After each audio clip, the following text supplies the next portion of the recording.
ஒரு ஆன்மீக கூட்டத்துல ஒரு சாது சொற்பொழிவு நடத்திட்டு இருந்தாராம். அங்க வந்த எல்லாரும் ஒவ்வொரு பிரச்சனைகளை சொல்லி தீர்வு கேட்டுட்டு இருந்தாங்க. ஆனா ஒரே ஒரு மனிதர் மட்டும் ஒண்ணுமே பேசாம அமைதியா உட்கார்ந்து இருந்தாரு.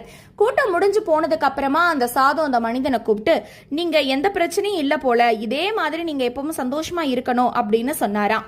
அதுக்கு அந்த ஆள் என்ன சொன்னாரு தெரியுமா?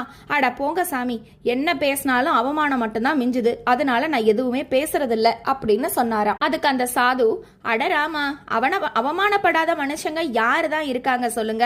நேத்து என்ன பார்த்து போறான் பாரு சாமி, ஊரை ஏமாத்துறவன் சொல்லி ஒரு ஆளு சிரிச்சான். அவனையும் நான் சந்தோஷமா வாழ்த்திட்டு தான் வந்தேன்.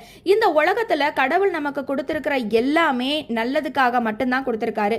நம்ம எதுவுமே நமக்கு நிரந்தரம் இல்லை. அப்படி இருக்கும் போது இந்த அவமானங்களும் கெட்ட பெயர்களும் மட்டும் நமக்கு நிரந்தரமா இருக்குமா சொல்லு? ஒண்ணுமே கிடையாது. நம்ம கடவுள் கிட்ட போகும்போது நம்ம எப்படி வந்தோமோ அதே மாதிரி தூய்மையான ஆத்மாவை மட்டும்தான் கொண்டுட்டு போகணும்.